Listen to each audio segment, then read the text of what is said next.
Today's episode of the What's That Like podcast is brought to you by Opera House Brewing Company, Hillsboro, Illinois. Hashtag drink local. What's that like?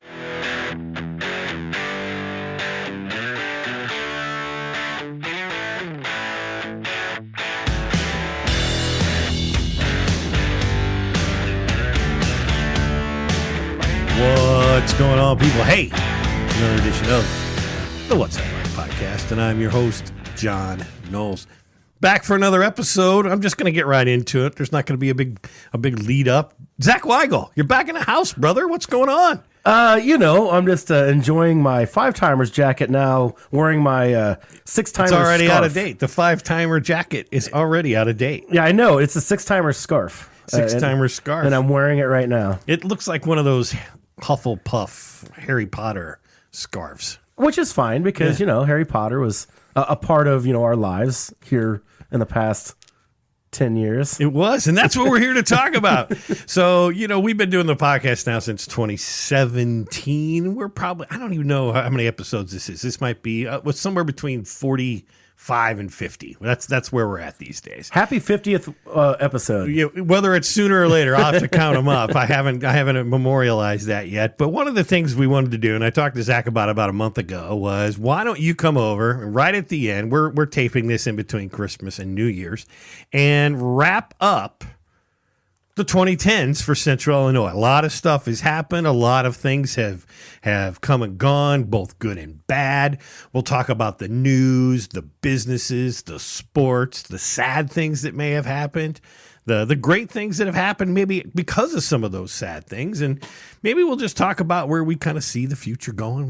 We're just a couple idiots talking. The thing I'll say is, we probably didn't capture it all. You're probably listening to this right now and thinking, hey, I hope they talk about X, Y, and Z.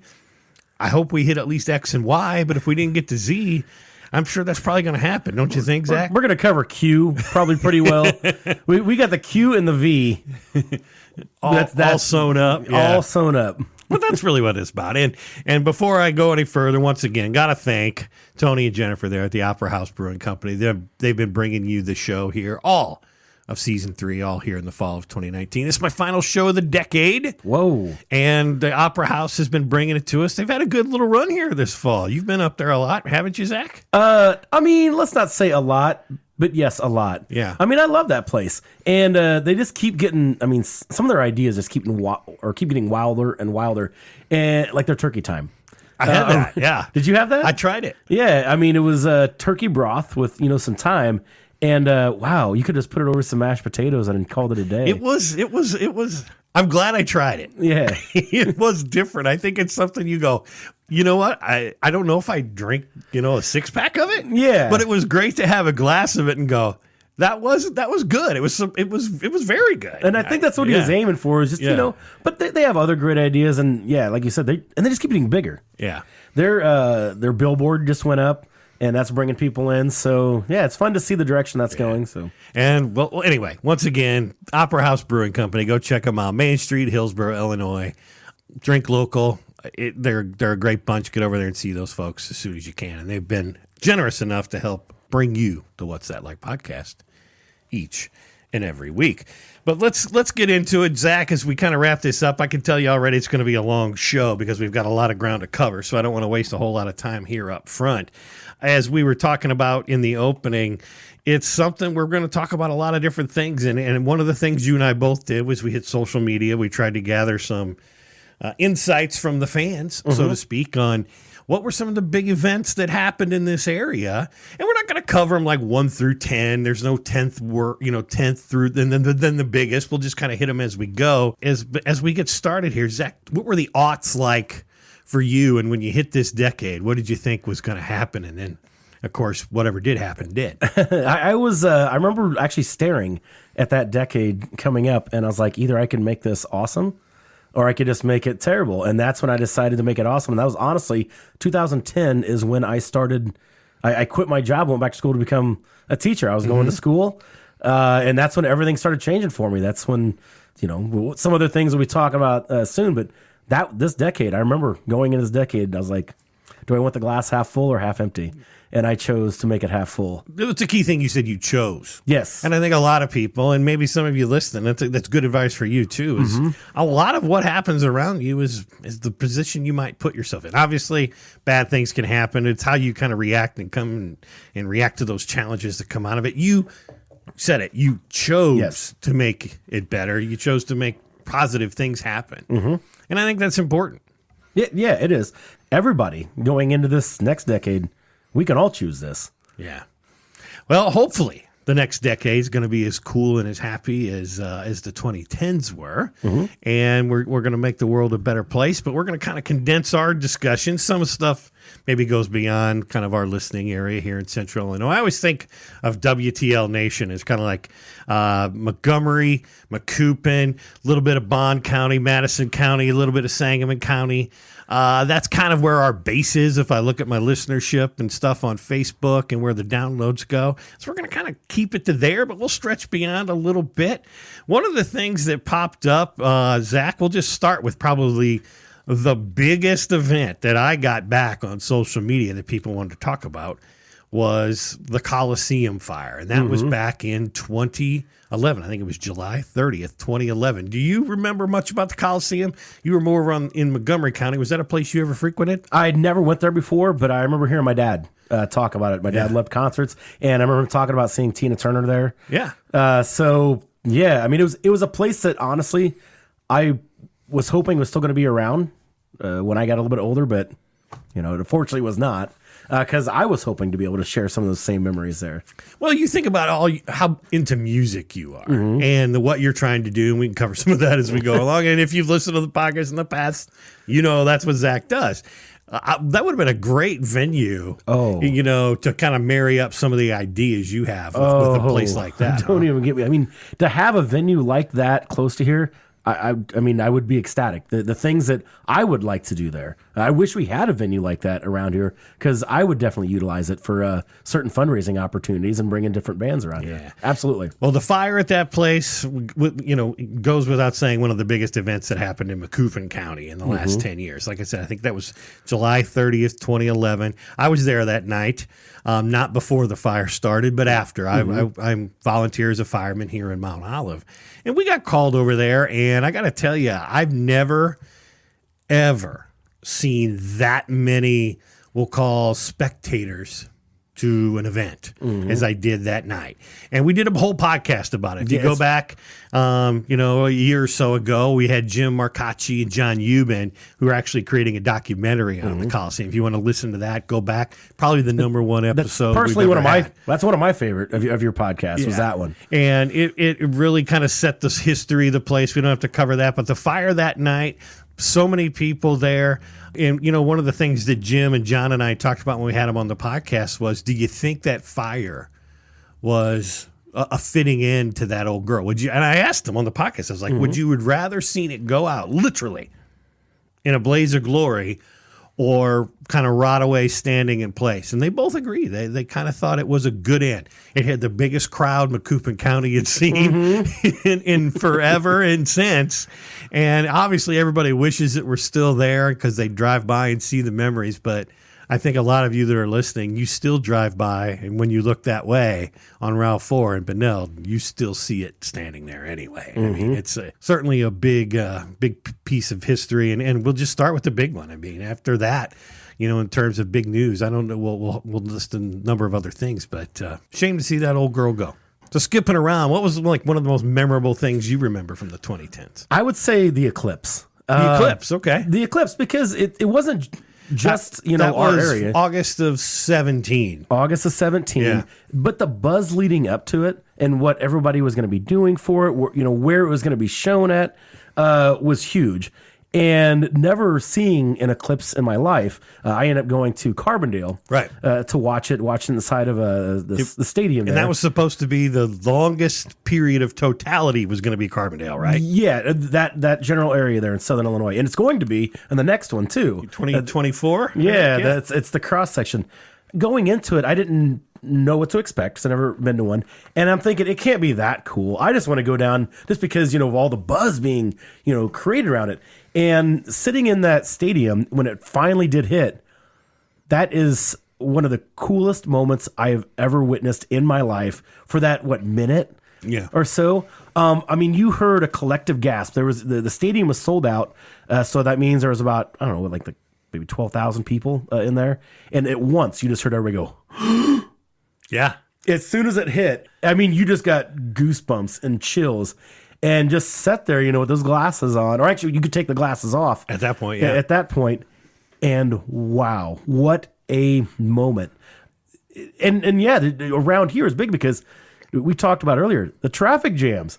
Oh, afterward, yes. Everybody wanted to be there. I know myself encountering the traffic jams, and I waited 4 hours to leave Carbondale just to try to avoid it. Right, yeah. I went to Waterloo, and I chose that strategically because it was not too far from an interstate. We could get off, get out, and went with some friends. Actually, did a video cast. If you go back. Oh, yes. So if you go back in the archives of What's That Like, you'll find that.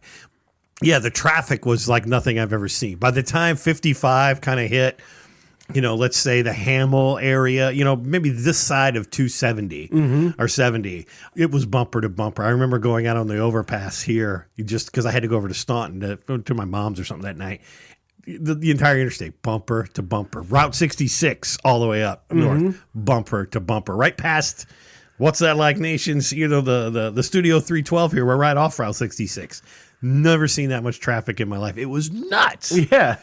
And that's when I just going to tell people, man, Google Maps or something like that. Because I remember as I approached Nashville, Illinois, it was standstill for 2 miles outside of town. And actually the guy in front of me, I saw him, he had a map stretched out in front of him, on his dashboard. And my Google Maps said, hey, take a right here. You're going to go through the country for about 20 minutes, but you're going to do a big loop around Nashville. I did the same thing at Pinckneyville. Different one of those towns. And it worked. It took me normally 2 hours, about 2.5, 2 hours and 40 minutes to get back. But you made it. Yeah. I made it. But I mean, it was just crazy seeing that many people going in one direction. Yeah, it was a fun day for sure. And I'm if you were here to see it, 99% of totality versus 100% of totality. I got to tell you, if you were here in this area, in central Illinois, and that didn't get to that zone of totality, you didn't see anything. You saw something. You watched the Super Bowl on TV, which was great. Awesome halftime show, but you weren't there in person. It was the most amazing. I called it the religious experience without religion. Yeah, right? That's really the way I felt about it. That's the best way to put it. Yeah. Absolutely. All right, Zach, we gotta move on. We got a ton of topics here to talk about. Let's talk about some things maybe that were big news items that maybe spurred some discussions on, that had opposing sides. Something let's talk about the Deer Run mine. That was a big news all through. Longwall mining, it closed. It might be reopening, or it is reopened. What's going on with that? Deer Run mine being open in Hillsboro, and they're ecstatic because it's going to bring a lot of jobs, but at the same time, there was controversy. I mean, I think when I was on an elliptical at our hospital on the second floor, I could look out and see the mine a matter of feet away. So you're thinking, what's going to be the health aspect? There was the slurry, that it creates. So there was controversy, but at the same time, we're talking Hillsboro, lost a glass factory, and years before they needed having an industry come in was a shot in the arm that they were looking for. Now, the other controversy that went with it was that we were supposed to make a certain amount of money off of it, but the deal that was made, as long as it was sold in Illinois, Hillsboro would make money. Well, they ship it to Missouri and sell it. Geez. So we really saw not much money from it. The economic impact was what was told. Yeah, not what was told. Yeah, but being that the in the economy where we were at, and especially with the rise of different types of energy, the mine never was a sure bet. It seemed like you're always hearing talks of it closing or slowing down, and then the fire happened in ground, and it just brought everything to a halt. Pretty much, they thought it was never coming back, and never going to happen again. But here lately, I think there's about 50 workers there. Now they're talking it's going to come back in full production. So I don't know. We'll see. Once again, you're just balancing. What is the long-lasting impacts? Yeah. But what is the economical impacts going to be? Because we're talking something we'll bring up prior soon. A loss of another industry in our area. Well, I think we know where you're going. We're talking about the power plant. Power plant closing. Coffee, which is a coal-fired power plant. Yeah. And moments away, feet, hundreds of yards The away. railroad tracks run basically by Yeah. that they made. Yeah. Not only that, the cleanest one, not just in the nation, possibly in the world. Right. And Cleanest one, complaint. as Yeah. one of my friend worked there, we did a podcast on that, called it he said one of the cleanest in the universe. Yes. That's actually, according to kind of what was going on there, could have been the thing that actually contributed to its closing because of the reduction in some standards. They didn't need this one to produce the clean credits that some of the dirty ones did. And it just seems weird in this day and age, but it's a lot of what happened. Yes. And so that might be we might need that in order to, keep our schools running and things like that. It's tough. It is tough. The power plant closing we honestly didn't think that was coming. We heard talks. We knew it was always a possibility. But we're like, why would you close, the cleanest one in the nation? But it happened. There's a lot of buzz going around because of that. Mainly, what is it going to do to our schools? Because there goes, millions of dollars in taxes that we had coming in every single year. And also, Hillsborough during this time has went through 2 different referendums to try to build a new school that divided the town. I mean, it barely got shot down twice to build a school. I mean, it was brought up to a vote. This isn't going to help ever bringing that back up to say that we've, lost our economic base. Well, I think that's the other, kind of a direction. I don't know. It certainly is happening with schools.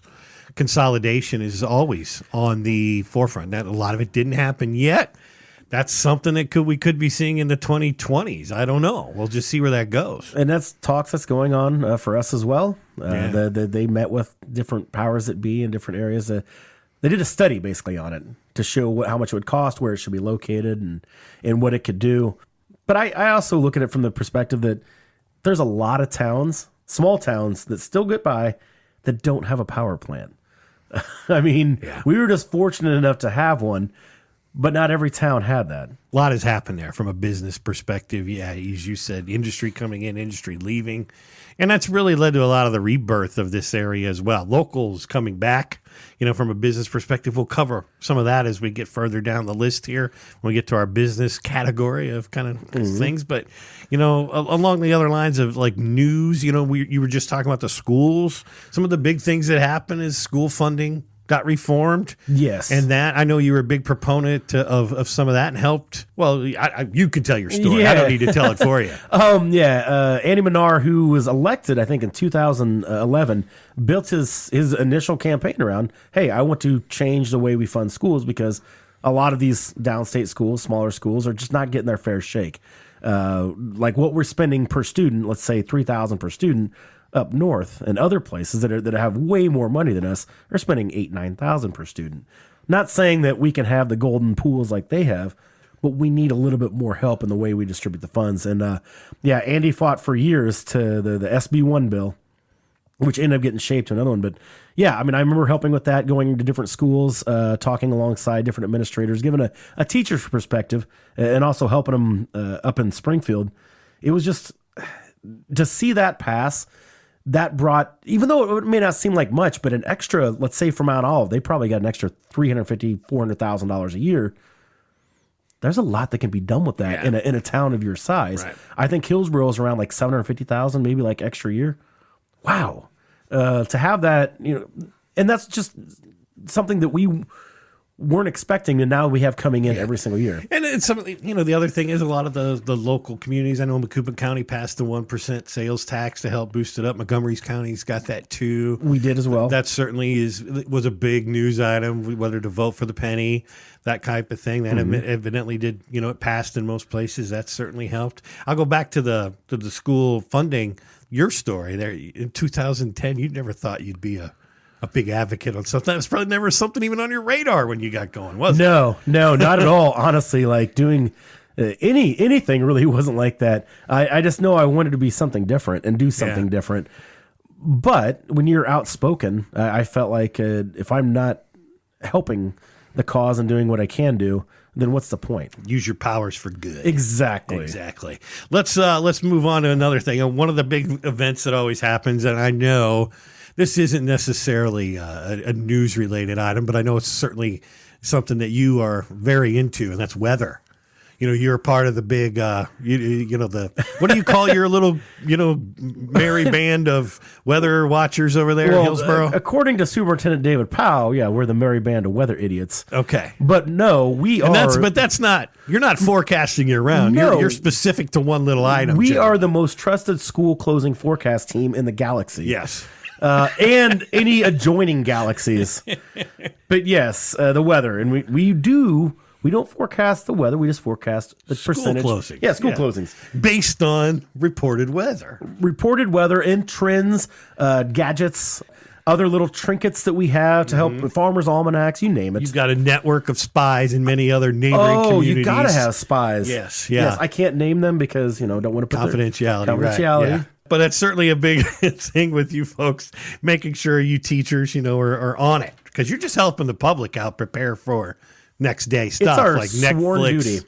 binging and whatever it might be. And I know the public certainly appreciates you. Well, I'm glad they do, but it's because it's something we were chosen by a higher power to bring this forward to the masses. But beyond the weather or the school closing forecasting, weather is always a big event here in Central Illinois. Whether it's record hot heat, crazy weird cold. It was almost 70 degrees 2 days ago on Christmas when I was in shorts and a t-shirt. I always complain I'm moving south for the winter. Well, south moved north for me, at least for one holiday. Birds got confused. They did. Yeah, certainly. They were saying, I follow a friend of mine who's got he's known as the bat guy, Ron Scheller. He's saying the bats have awoken because of their hibernation, and people are complaining about bats. Everything's screwed up. And Central Illinois is always, you know what they say? It's if you don't like the weather, wait 10 minutes, it'll change. But we've had some crazy weather events here over the last time of years. It was 2013, Mount Olive. Mm-hmm. I remember it was about 10 o'clock at night, and my fire pager goes off, and it's a bad thunderstorm. I'm standing on my deck, and I hear call of a building collapse on Main Street, and I'm like, what? What the hell's going on? And I drove up I get in my car, I drive out of my right where you're parked outside of Studio 312 here. I back out and ran into my cable line, ripped it off the house because it had blown that down. By the time I got to the firehouse, I parked all the garage doors of the firehouse were blown in. We had to jockey trucks to get in and out. And then I spent a 24-hour day that day after the Mount Olive tornado. Thank God no one was hurt. It was fun at the back end of it. I got to spend the day with Channel 5 News. I drove them all around town, and that was fun. When you look at what we saw here, we got a new city hall. Out of destruction comes rebirth. Things did happen. It was quite crazy. And then just a number of years later, last year, 2018, we got skimmed again. But this tornado went back on the ground, kind of ripped through Montgomery County up your way. Yeah, it is more out in the country. Yeah. It seemed like I don't remember much going on in many of the towns. Except Taylorville got it. Taylorville got hammered. Yeah. Yeah, which Taylorville Tornadoes. Like how do they just pick that name to how would you want to have That's that the name of their school's mascot. Why would you want to remember those things? Yeah. And you know when that happened? Not during tornado season. Yeah. Not during the middle of the summer. It was December 1st of 2018. It was a warm December day. You just never know around here. The odd thing about that tornado is when it really first spun up was just right near I-55, exit 41 in Staunton. So there's a fellow that had it on video. The tornado formed and dropped, and it hit a landmark that everybody that travels up and down I-55 Classic knows. Cars. Country Classic Cars. Yeah. And it took out a piece of that building. And I keep wanting to say funny thing. The odd thing about that is just a year earlier, I think it was August of 17, Country Classic Cars made national news because of all their classic cars and their antiques burnt in a fire. They just got rebuilt, essentially. Just came back and got hit by a tornado. What kind of strange, weird luck is that? I would be putting up lightning rods to make sure that doesn't happen next. All of a sudden you start getting pounded. The Country Classic Car Fire, I remember people talking about it was the biggest event fire, whatever you want to say, in this area since the Coliseum Fire in terms of numbers of apartments and news coverage and things like that. And certainly covered very, very, very well on social media. I know that drew a a large crowd. Back in 2011 when the Coliseum burned, people had cameras on their phones, but they were those little flip phone variety. Yeah. We didn't have the instant Facebook coverage we did. The Motorola Razr view. Yeah. They had their LG, whatever. And even if you had a phone or even if you had a picture or a video on your phone, you had to do a lot of work to get it off your phone. And I mean, Hillsboro, normally we don't have like a really bad weather. Seems like tornadoes kind of seem to avoid us, but we did have some fires in our area, which the Church Street Pub about burning down. I mean, that was a landmark, but now it's built into the Abbey on Broad.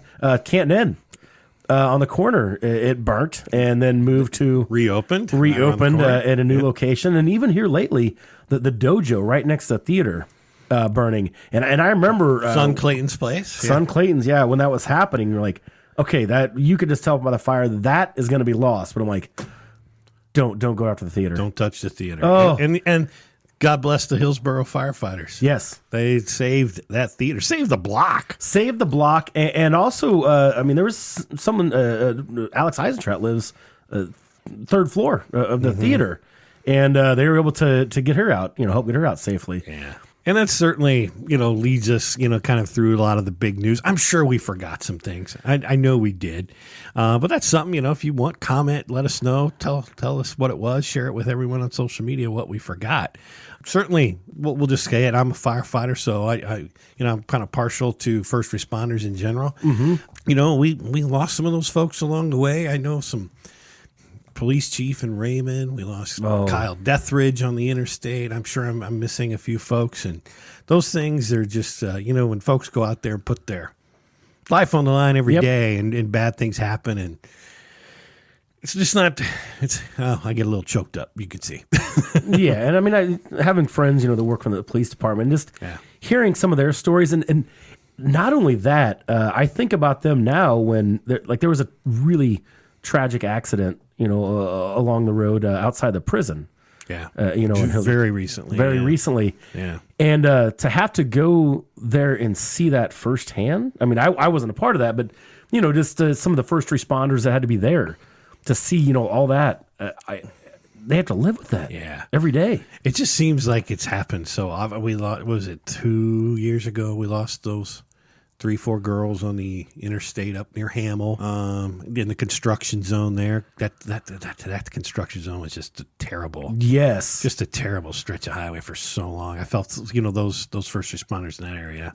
So much my heart goes out to those folks. But that's the sad part of what we're doing. We're reviewing the good. We're reviewing the tragic. We're reviewing things that just kind of make you think and appreciate. Yes, yeah, that's really what it's kind of all about. Zach, I don't even know how to transition out of some of this. It's tough. God bless you all out there if you're a first responder. And I know a lot of you that you do listen to this show, and we're thinking about you, and we really do appreciate each and everything you do.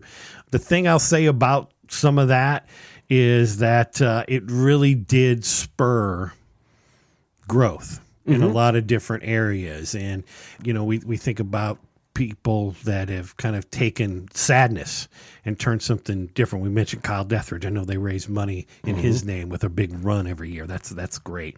The HEIDI Foundation. HEIDI passed away, and Gerald Brand, I know he listens to the show sometimes. He started the HEIDI Foundation for people with special needs, and you're no stranger to creating organizations out of something that was sad in your life. When we talk about Stamp Out Cancer. Yeah, Stamp Out Cancer, we've touched on it many times, based on my dad. But also along with that, I think of Faith Hartsell. Yeah.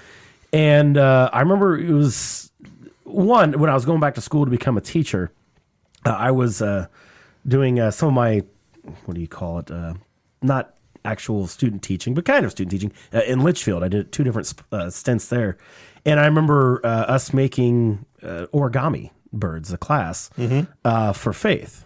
One of the times, I think she was had to go to the hospital. All the students, wanting to do it.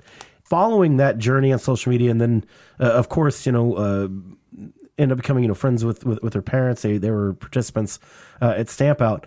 Her mom was one of our guests at the Montgomery County Cancer Association, the Celebration of Life. And she was there, to talk about the journey of faith. And Faith was still with us then. And as soon as she was done, I remember I wanted to go up and meet Faith. I hadn't met her yet.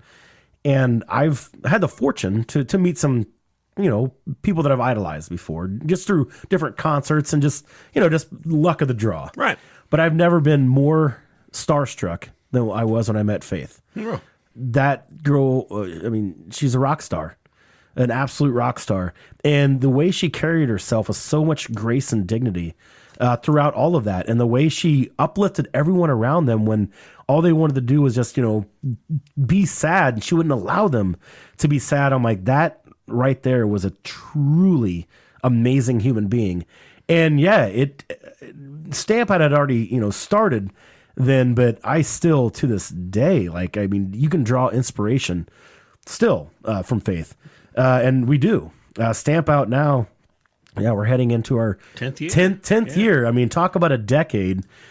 We've had a very, very fun decade. And so let's again, we've covered Stamp Out ad nauseum on previous shows, but very quickly, $500,000 plus? Yeah, we've raised over $500,000. We've had over 80 different participants. We've had the different musical acts we brought there, the sellout crowds every year, and just the excitement and the awareness that it also brings to cancer in itself.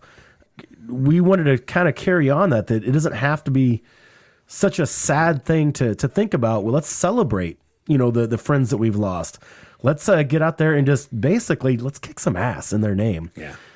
Because they would want that to happen. We've been doing, for a decade now. It's weird to say that it has been a decade because the first one was January 8th, 2011. But yeah, our 10th one is coming up in 2020. And it's a pretty good run during the 2010s, I think, for an organization. And I normally don't say this, but yeah, I'm pretty damn proud. Yeah, you should be. Quickly, all the money stays local. Every single penny stays local, right back to the Montgomery County Cancer Association, which all of that money stays there as well. That's one of the only organizations around to where all that money goes straight to the patients that need it. Yeah. And the main thing is, wow, the rides they give for people that may not have anyone.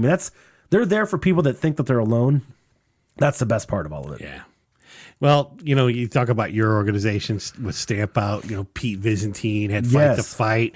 He just shut that down after, I think, an 8-year run. Oh, he did? Started that in 20. Yeah, if you hadn't heard. No, I did not hear that. Yeah, it was something I think he had to do personally. I don't know the whole story there, but he's been on our show. Yeah. Been a good partner to the What's That Like podcast, and certainly in this area, everybody's rocking Fight the Fight shirts. Yes. All the time. He had a great clothing line, and 50% of that went to help those folks in need as well. They basically took a person, and I know many of you out there know somebody that was helped by Pete and Fight the Fight. Half all the proceeds, I know he raised well over $100,000 for folks over that 7 or 8 year run.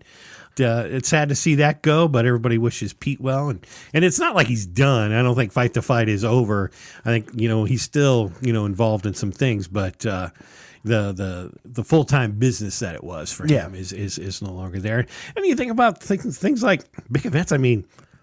Talk about the size of your event. Did you check out those St. Francis Hospital concerts they've had 2 of the last 3 years?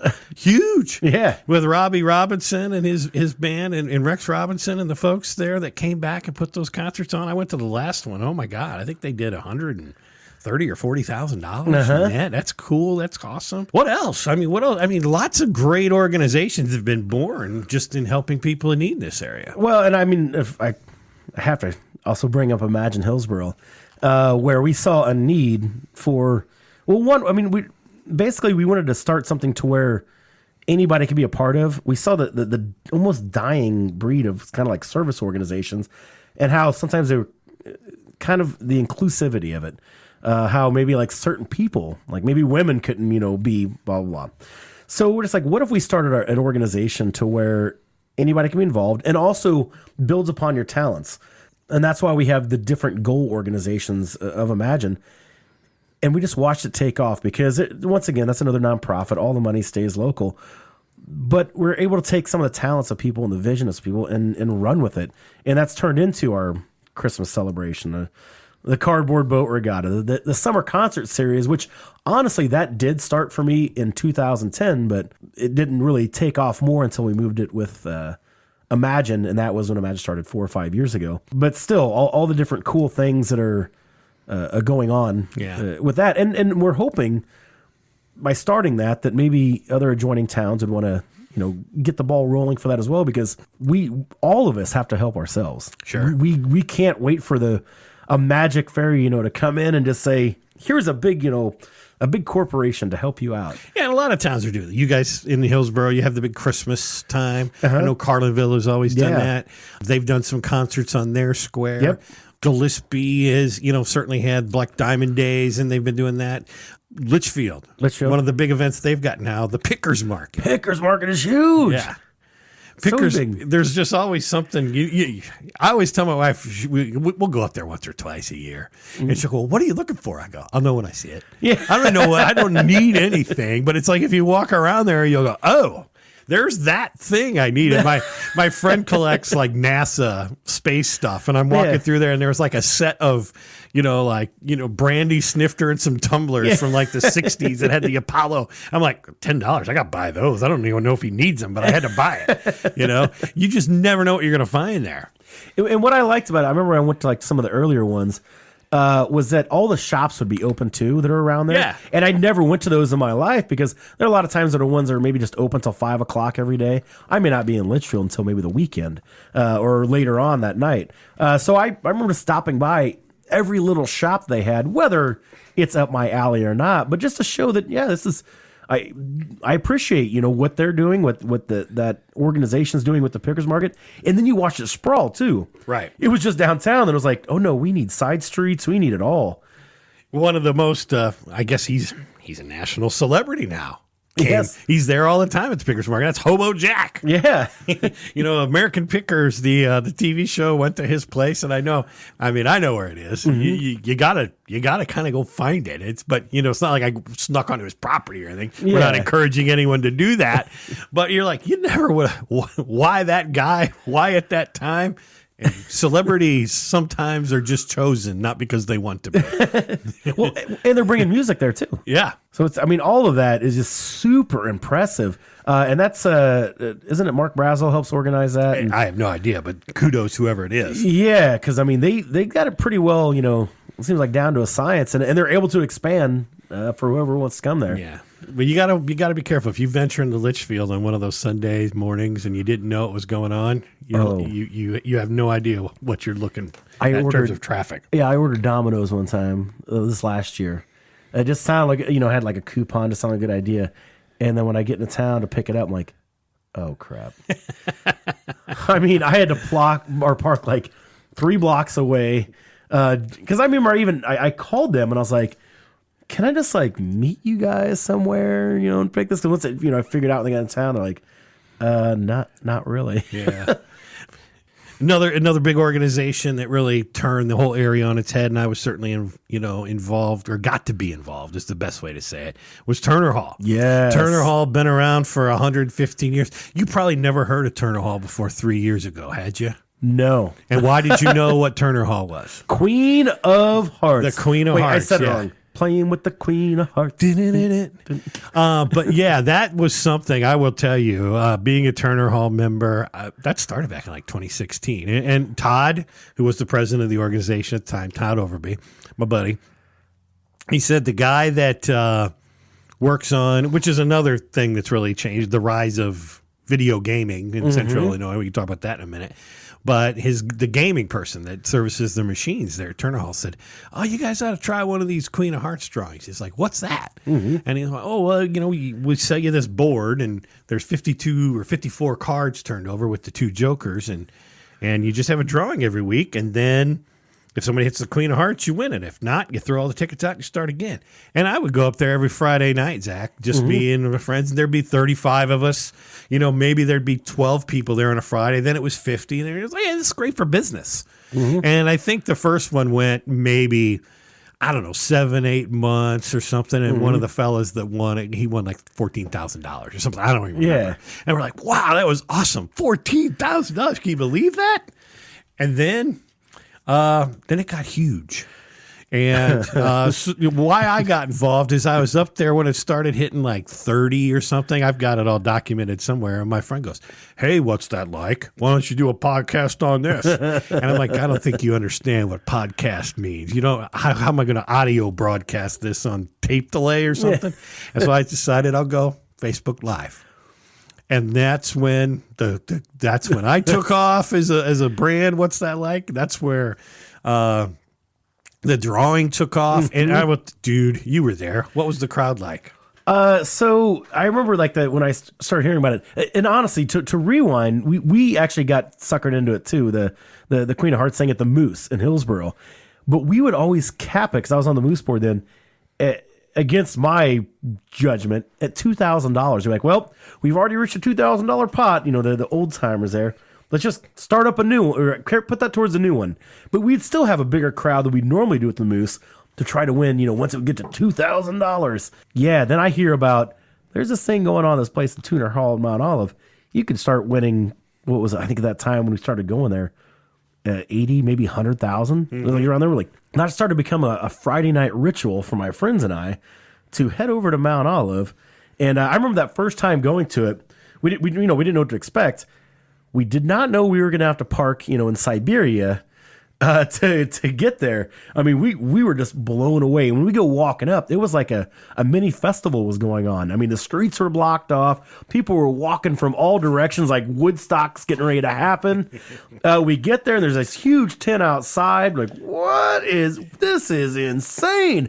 What do? We go inside. Even more people inside trying to figure out, okay, so how do we get tickets here? Well, while we're at it, might as well get 50-50. Then we find out they're doing like $12, $13, $500 drawings just for 50-50, which I hit one of those one time. Blown away. I mean, just blown away. And I remember one of the ones when it started getting bigger, I'd run into Donnie Downs, Mr. Hillsboro, and he was the one trying to get the Moose one. He's the one that brought it there, trying to get it bigger, and he's like, I told those people we could have had something like this, and they just wouldn't let the pot grow. But they wouldn't let the pot grow. And here, I mean, they had the foresight to say, well, yeah, let the pot grow. And it did. And it brought people from everywhere. I mean, I'm assuming from everywhere. Well, you know, it got to the point where I would get people on the video stream. You know, on my podcast. And, you know, they'd win a 50-50 and it'd be like, oh, whatever. It's like, hey, where are you from? Oh, I'm from Benton. You know, I'm from Edwardsville. Drove up from Carlisle. You had people from everywhere. And you're right. I mean, it took off in ways that we were not prepared for. It got so big so fast. You mentioned parking. We had parking at two different parks up and down Main Street. And from my standpoint, I'll just, you know, from the podcast, of the video cast, I always said I got better ratings in this area than Channel 2 on 9 o'clock on Saturday nights, because my live stream, every time I'd live stream, I was getting well over 1,000, 1,500 viewers towards the end of all that, when it finally got up to about 300 plus $1,000 in the pot. And then, God forbid, we'd have any data issues, because I would get roasted. You know, the online community would beat us up. I remember one time I had surgery, and producer Bob, had to go do it, and something didn't work right, and they're just roasting us. I'm getting email. I'm laying in a bed, you know, just out of the hospital, and getting blown up about they couldn't watch. I'm like, you know what? You could go up there. There was people that would not actually come to the event. They would park down the street, watch your video just to see if their name was drawn. Because you had 5 minutes to get 5 minutes, and then they would, I guess, just have to just get out and book it, you know. I used to have to do a disclaimer every time. When I'd start, I'd go, you may be on a delay. Yes. The 5 minutes could have already started by the time. You may not, don't use 5 minutes of the video. It's 5 minutes in the hall. So you had to be in some kind of close proximity. But the police chief, I remember, told me at one point, he had called Verizon or AT&T, whoever has the cell phone tower out here, and he said data usage in Mount Olive on Friday nights spiked over 190% above normal. Yeah. Oh yeah, I stopped being able to use my phone. Like I could barely even text people after a certain time there. Getting on the interwebs was almost impossible. But to go back and you said you guys weren't prepared for it, I disagree. I thought that was very well organized. So I mean, it never took a long time to get an adult beverage, whether inside or outside. It seemed like the ticket line ran pretty quick. I mean, there was a lot of people working, and I love that you would give the 50-50 to local organizations. Yeah. And I mean, that was huge. Yeah. And that was huge for them. I mean, the money that they would raise on that night. Oh, I think it was $140,000 or $150,000 was spread among all the organizations. Yes, that had 50/50s. amazing. Yeah. And it was actually your model that scared me away from anything in Hillsboro because, like I said, Donnie's like, oh, we got to do something like this. I'm like, Donnie, look at all these people working right now. I mean, you had such a volunteer base. There was an army, yeah. An army of a volunteer base, which was amazing for a town of this size to rally around that.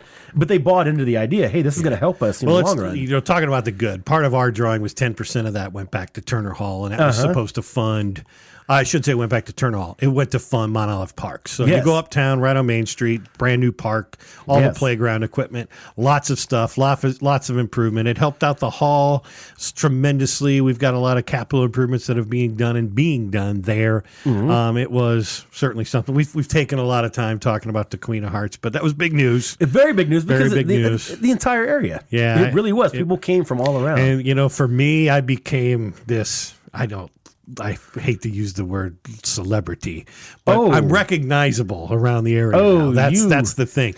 Everywhere we go, my wife go, God, what is it? Somebody knows you everywhere we go. We'd be like in Edwardsville, and they go, I know you from somewhere. And I'd be like, we were in prison together, D Block. I just try to throw them off the scent. But you're like, yeah, I'm Joe Crane. Yeah. And then they go, oh, Queen Arts guy. Yeah.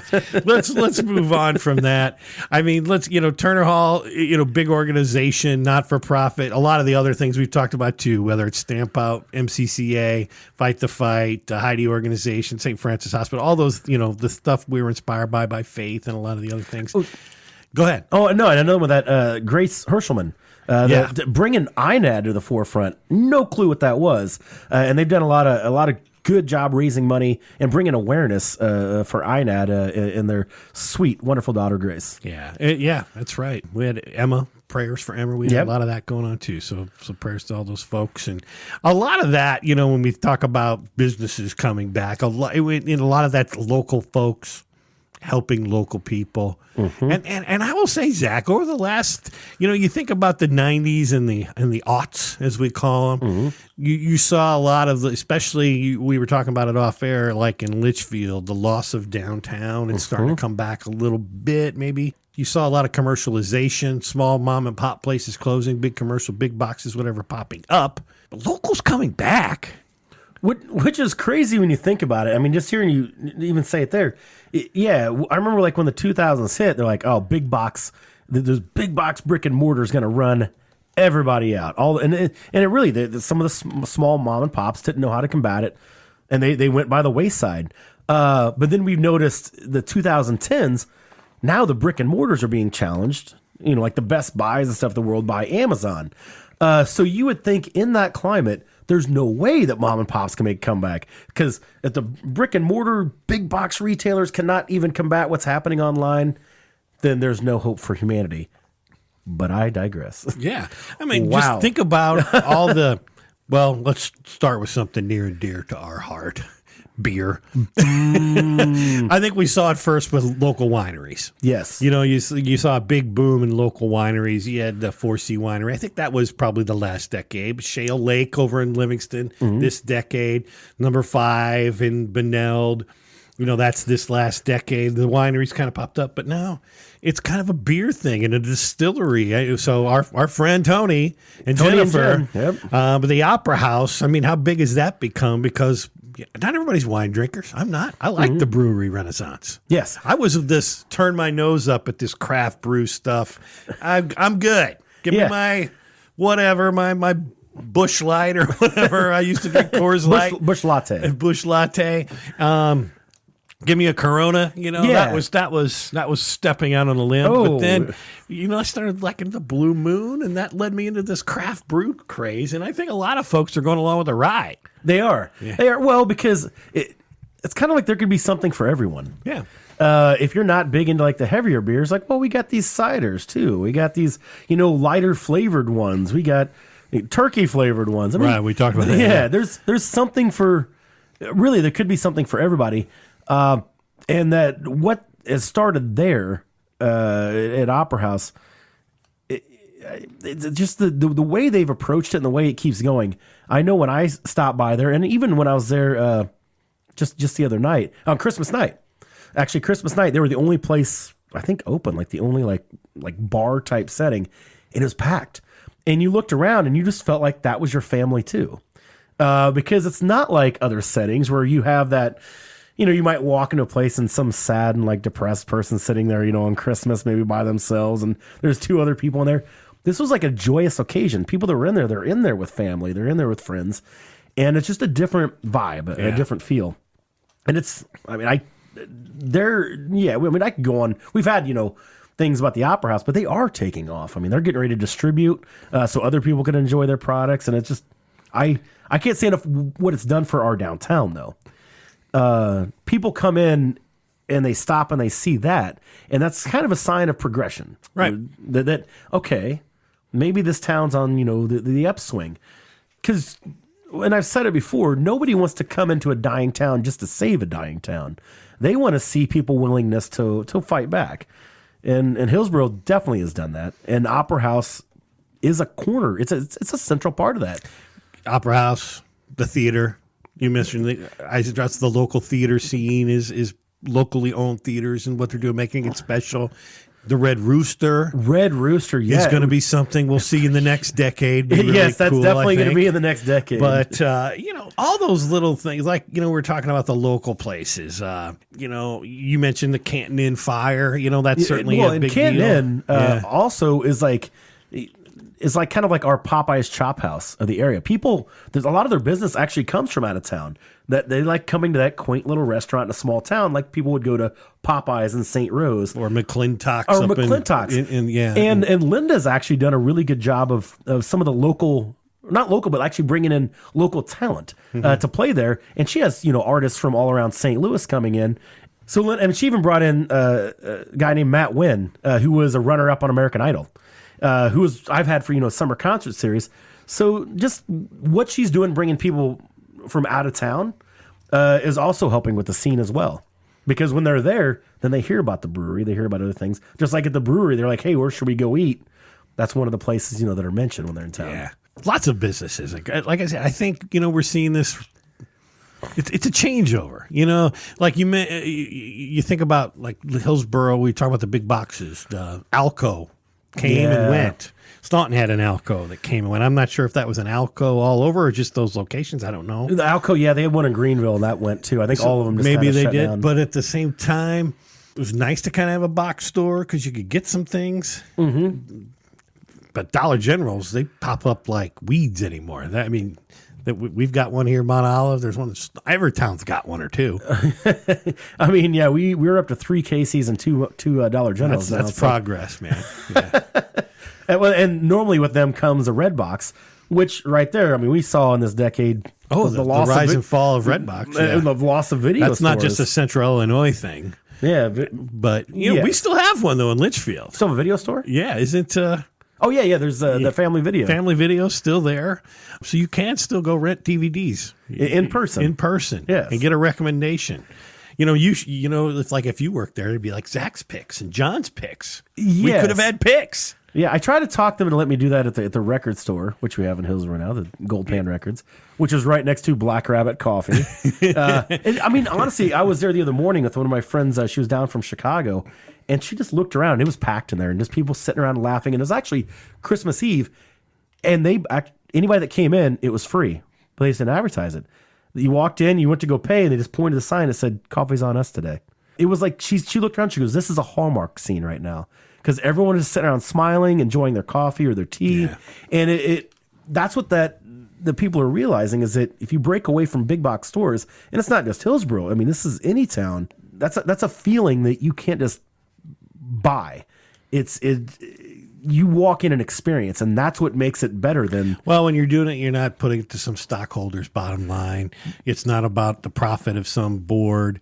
It's about you're helping that guy that lives 4 houses down from you, that employs your brother-in-law, and your kids, sold ice cream there, wherever it might be. Yeah. The Village driving in Bunker Hill. They throw into silent auctions. Yes, and they sponsor things. Your Bill's grocery store that helps everybody out of Staunton, and beyond. And they've delivered groceries way before Instacart did. It's all those things that I think local people do appreciate that. And I think people, and I'd say this, maybe the economy's a little better than it has been, and maybe than it was 8 to 10 years, or probably more than 10 years ago. When you think about the 2000s, early 2000s, late 2000s with the economy, people have expendable income, and what I think that means is they will support local more. It's not all about the coupon, in a lot of situations. They, you got places like. The local artisans, the craftsmen. There's business out there. It really is neat. You got. Oh, who's the fellow that's always carving? There's the Bigfoot. Chris Hubbard, at Hubbard Wood. I mean, that's just really cool stuff. And, super cool stuff. We've name checked a lot of folks, but and I think that's what, we're a local podcast. Yeah. I hope you're supporting, you support me just by listening. You don't have to pay me a dime here at the What's That Like podcast. But if you're a local business that wants to help sponsor the show, we appreciate that. People like the Opera House in the past, Belovich, as a realtor, has done it in the past. Victory Lane Ford brought you the Queen of Hearts for a long time. All local businesses. It wasn't just brought to you by Blue Apron like all of your other podcasts. But go visit those folks. We really appreciate Labonte Photography, Gabe Dexheimer Construction. All local folks helping to make your local world better. I think that's where we're going with this. And what they're seeing is like I said before, companies like mid-sized companies are now taking notice. And they realize they don't have to be in a city. And we brought it before, like not just Care Otter, but it ended up morphing with Allscripts in Litchfield. Right, yeah. I mean, you now have 100+ employees of coders, sitting there at the old Maverick. Yeah. But, I mean, Silicon Valley is a real thing because they see that small town, that charm. Same with Atlas 46 in Hillsboro that makes these awesome tool belts. They wanted to come basically they were looking to expand and get another spot, and they were sold on Hillsboro instantly. And part of that was, and how the downtown's looking, and they wanted to be a part of it, which they've now, they have other buildings around there too that they want to turn into some other cool things. We have other places now like that are looking at us. Yeah. And as you said, not just Hillsboro. Lots of small towns are coming back. Nokomis is on the rise with some of that. Carlinville's done a great job. Yes. With some of the businesses over there. Their square is second to none with some of that. Staunton's come back. I mean, there are people taking notice. I think that's the great thing. Is if you're in Central Illinois, support your Central Illinois folks. That's the message. It takes optimism. And that's one of my biggest pet peeves is when people are like, oh, what's the point? Everything's dying. No. If you just go out there and maybe just lend a hand, pick up that street where you're at. Yeah. That place where you're picking up at might be the future location, of another business. And that's like that in any town. If you want to sit back and complain and not be a part of the solution, then I don't know, find a place that better suits you. Yeah, and I will say that's probably the culture of the 2010s as well, is this online complaining culture. Yes. And that's not just us here. It's global, I know. But, I see I'm part of a couple of the towny, news and events pages. All the small towns have them. And instead of, hey, got a yard sale, or can somebody help me find my dog, it's all too often, I got screwed at the drive-through at XYZ, and let's start an 111 comment thread on that. Yes.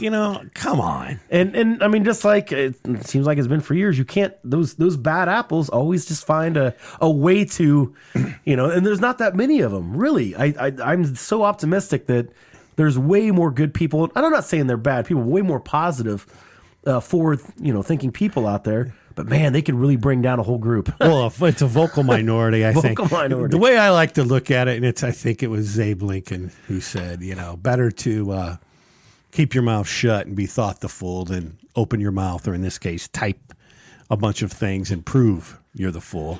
Because most of the time when somebody starts one of these fights, they usually get their comeuppance pretty quickly. That's the entertaining part. Yes.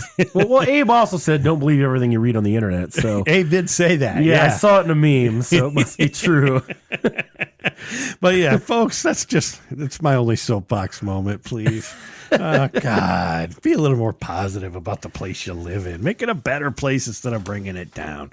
Speaking of better places, a lot of the things that happened in the last 10 years, we've had a lot of good little sports runs. Yes. Mostly, when we think about sports here, we're not talking about college things. We got a couple colleges, and I'm probably not prepared to talk about what Blackburn or Principia or any of the other colleges have done, but we'll kind of keep it to the high schools. But big things have happened. I mean, let's just start at the junior high level with some of these schools. The Monolith girls won a title in 2012. I think the Gillespie boys did one probably in 2013-14. Basketball as well. They had a baseball team go far.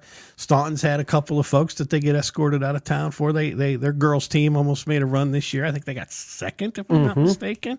Hillsboro. Yeah, I was lucky to, when I first started teaching, I was able to watch the career of Sammy Matouche all the way through. And yeah, she led our girls to back-to-back state championships in the junior high. And then high school this last year, fourth place finish in state. But she also finished, I think, 14th overall as all-time leading scorer in the state of Illinois. And I mean, she was just phenomenal to watch all 3 years. But even when I was there, our boys actually had back-to-back second-place runner-up in state in the championship. But it's just that feeling. Yeah, I love that feeling. Going to watch them. Yeah, that's what's cool. That is your Chicago Bulls. That is your sports team that you can rally behind. I always laugh. It's like when you're on these townie pages I was just complaining about. They're like, "What's all the sirens for?" And then someone go, "Oh, the 7th grade's going to sectional." And they go, "Oh, okay, then thanks. That's cool." Yeah. Nobody wants to get upset about that. No. Just because it's 11 o'clock at night and there's a fire truck coming through, it'll be all right. It'll be okay. Yeah, I always say, if you're in a small town, if you got 3 emergency vehicles, then it constitutes a parade, right? Yes. But, moving up to high school, we've had some close calls. Have any of our local area folks won a state title in anything? No. I mean, Abby Brockmeyer, though, did an awesome job when she was at Litchfield, and she's still carrying on at Southern Illinois University at Carbondale. I think she was actually, the MVC Freshman of the Year. I'm almost positive this is her junior year, but she's still kicking butt down there in Carbondale. No, I know the Nokomis boys made a pretty good run last year in basketball. Our golf team for Hillsboro, for the boys, for 4 years in a row was perennial powerhouses, and with some of those players in state getting like second place. Yeah, there's some folks in Litchfield doing very well in golf too. In the surrounding areas. Rochester, in northern end of Derek Leonard, the coach up there, 7 football titles in 10 years. I mean, it's like, how is that possible? That's not a big town. No. Where does that talent? How does he keep doing that? I don't know, but that's something special. And they're playing big schools. Yes. Absolutely, they are. I mean, that's what, a 3A, 4A, 5A type situation. That's huge. When you think about local sports, though, I think you got to think back to where do you hear most about it from, and that's WSMI. Yes, and WSMI and sports on a Saturday morning, and I don't think anything comes when you talk about WSMI sports without talking about Terry Todt. Yes. And Terry Todt's passing earlier, I think it was this May of 2019. Mm-hmm. But, this isn't a 2010 story with Terry. It's a 3-decade story or 4-decade story. Yeah. Yeah. And I mean, he was one of our the speakers for the MCCA Celebration of Life as well, telling his journey about it all. But what an amazing human being. I mean, just always positive, always, willing to share a story. That was definitely a loss that hit home for this entire area. Because, he called so many games, too. Oh, yeah. I remember, going back to the Nokomis girls winning back-to-back state championships in 98 and 99. That was Terry Todt, calling that game. He was actually at the girls' game calling it for Hillsboro girls when they were in junior high. And I remember he's basically like doing this. He's over in the corner. I think we're in Germantown Hills. And he's just trying to like phone it in a way to broadcast it. But yeah, what just an awesome human being. Yeah, and now they got the Raymond hosts the Terry Todt shootout. It just happened a couple weeks ago, I think. Did that start in Carlinville though? I think. I don't know, but whether it did or it didn't, kudos to you folks for putting that on. Yes. It's either in the second or third year now. That's awesome. All those proceeds are going to help the fight against cancer as well in different areas. And, when we talk about Central Illinois people breaking out and doing things, you mentioned Abby and Sammy Matouche and some other folks that have done. You got Justin Allgaier, NASCAR star. Justin's won 11 or 12 races in the Xfinity series. I think he's had some cup starts as well. I know he's finished like second or third in points in the Xfinity series 2 or 3 times. So shout out to Justin. Racing talent does come from around here too. Hopefully we get our producer Bob. Bob's on his way up the ranks through the karting aspect as well. But shout out to Justin there. Carlinville. Kelsey Card. Yeah. Throwing in the Olympics. How about that? That was amazing. We got to get her on the show. Yeah. I haven't yet. Kelsey, if you're out there, I need to talk to you. We need to get you on the What's That Like podcast because I certainly want to hear all about that. Thank God for the NBC sports apps. We got to watch her compete with that live. Yep. It was really awesome to see. I mean, small town Carlinville Track Club, big track town over there in Carlinville, and to see somebody like Kelsey go, I think she went through Wisconsin, and then of course through the NCAAs onto the Olympics. I don't know how many Olympic folks have we ever had out of this area. Not many. Certainly none in the last 10 years besides her that I know of. No, not that I know of as well. And when you talk about sports celebs, Matt Hughes. Yes. Ending his career in 2013, I think, yeah. Yeah, that would have been against, that was Josh Koscheck. I think it was his last fight. And he was kind of on a winning streak before then, and some of those were in the 2000s, where he beat Renzo Gracie, and there was another Gracie, I'm trying to remember his name. But he also had the ending trilogy fight with BJ Penn, where he lost that one. But, I mean, those 2010s were... He actually had, toward the beginning of that decade, he was starting to make a run back upwards where he was getting a few wins in a row. But you could tell towards that Koscheck fight that, and he's one of those fighters, I think, that if he wasn't going to be competing at the very, very top, he didn't want to keep competing. He didn't want to, I think, go down that path of just fighting legacy fights and, it's kind of... Yeah, I mean, Hall of Famer for the UFC. I think he was ranked. I'll get this wrong. Maybe I'm right. It was like number 5 or 6 all time or something. They did a special on that not too long ago. Yeah, well, one of the best welterweights ever. At one time, he was one of the best pound for pound champions ever. That's what it says right here on Wikipedia. Best pound for pound fighter in mixed martial arts. Wikipedia is always right. It is always right. Yeah. But, Matt, certainly big sports celebrity, brought a lot of attention here. He had the TV show with the sports channel or the hunting channel or whatever that was. But there was also the big news. Yeah. With Matt this decade when that wreck. Train accident. The train accident, which it had, an entire community and surrounding areas on their seat on, is he going to pull through? Mm-hmm. I remember the vigil that they had uptown Hillsboro, a prayer vigil for him. They had one here. They had one, yeah. In Mount Olive, yeah. So, and then he's, to fight back like he's done, and he's still got a long road to go, but yes. And he was actually one of my original people for Stamp Out Cancer. He was a celebrity bartender. You competed against him. I tapped him out that night. But he was gracious enough to do that. And that, really helped, along with other things, but helped put us on the map, having him that first year. Yeah. And that was certainly, a wrestling family, him and his brother Mark, and, all that certainly put this whole area on the map from that standpoint, even from when they were younger folks. But lots of stuff we covered here, Wygal. We went through, I'd call it the news, the good, the bad, the stuff that made headlines, some of the things a little bit behind the scenes we covered, the good that people do, some of the sad things, certainly cancer isn't going away. We've got a high cancer rate here. We talked about some of those tragic accidents that happen. Suicide.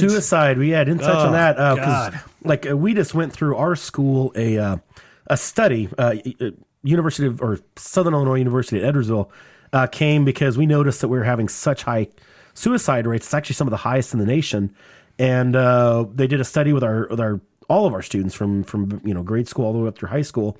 We had two different ones actually kind of come through, one with Edwardsville and one with our hospital, because we want to study it. We want to figure out why is this happening and what can we do to help. And there's been some organizations pop up before now because they see the rise of that. And also, trying to combat some of the substance abuse that we have in our area. That's the one I was going to bring up. The opioid problem.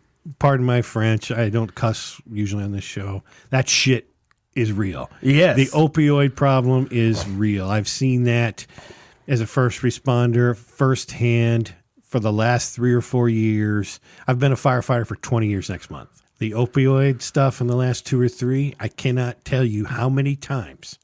I've lost count of how many times we've worked some of those folks that have had an OD. And here's the thing. Everybody goes, oh, wow, it must have been some bad shit. There's no good shit. Yeah. It's all bad shit. Yeah, you're not like, pardon my language, but that's just the reality of this. You're like, oh, it's laced. No. All of it's still bad. Yeah. All of it is leading you down a path that you do not want to be a part of. And so if you know someone, you can get them out. There's local help available for that stuff. Mm-hmm. Make sure you point them in the right direction. Be a friend. Get them where you need to be. And wow. Yeah, so I think we've hit it. I mean, did we forget to talk about anything that's happened in the last 10 years? One glaring thing. We didn't really talk about the What's That Like podcast. And honestly, I think, what it's done for this area and bringing forth to everyone all the cool things that are happening. It's just a fun show. I mean, it's a fun show that other people, not only just listening to, but they can kind of rally behind. There is a nation out there that likes us, that appreciates what you're doing. So I say thank you. I appreciate it for what you're what a big done. part of that. But the biggest regret I have from it is I thought I would start it and I'd start a movement.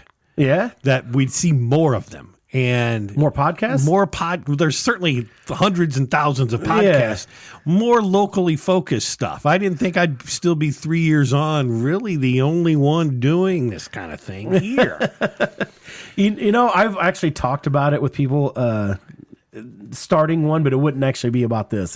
I have a whole other idea for a show.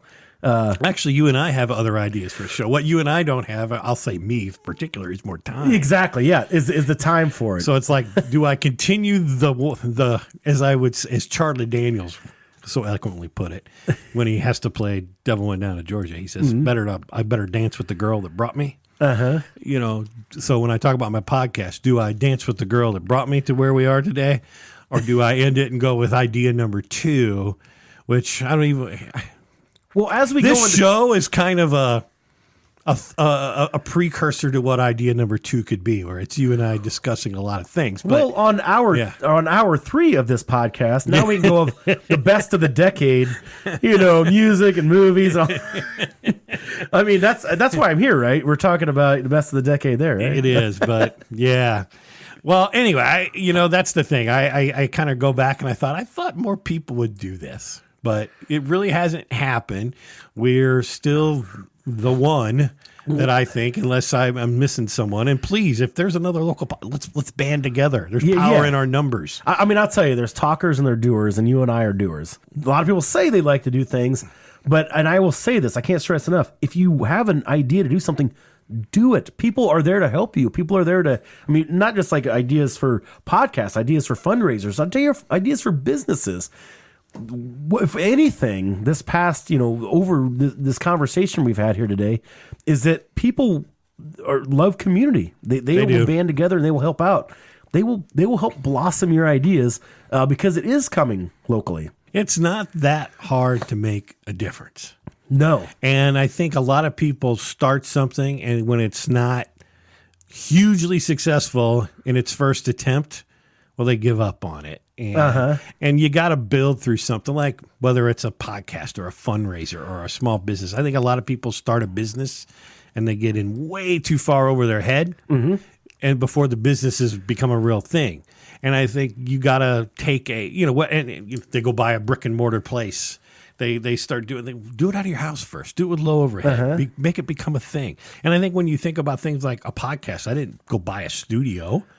I bought a couple pieces of equipment and I did it out of my house. And now I have a little space that I do this in because it helped fund itself. Yes. And so I'm growing it as organically as I can. And that can be the same. You didn't start Stamp Out Cancer because you thought you'd make $500,000 in 10 years. No. You were collecting tips as the first one. And look what it's become today. Yes. So I think that's the thing you and I both are saying is you are in a place. This is not, Siberia. This is some place where you can start something and grow it. The lady over in Staunton with Blackbird Bakery now. You talk about Black Rabbit Coffee. She's got this great little bakery, boutique place, excellent products. Every lady I know around this area raves about that place. Why? Because it's nice and unique, and they know. I think her name's Emily. They know her. They want to go over there and talk to her about what it is they do things. The bakery here in town, B&K, same thing. They were sold. They stopped taking Christmas orders like mid-December. They were full up. That's a good problem to have. It is a great problem to have, but they're not overextending themselves. They're getting themselves in good situations. And I think if we're inspiring anybody, go do something.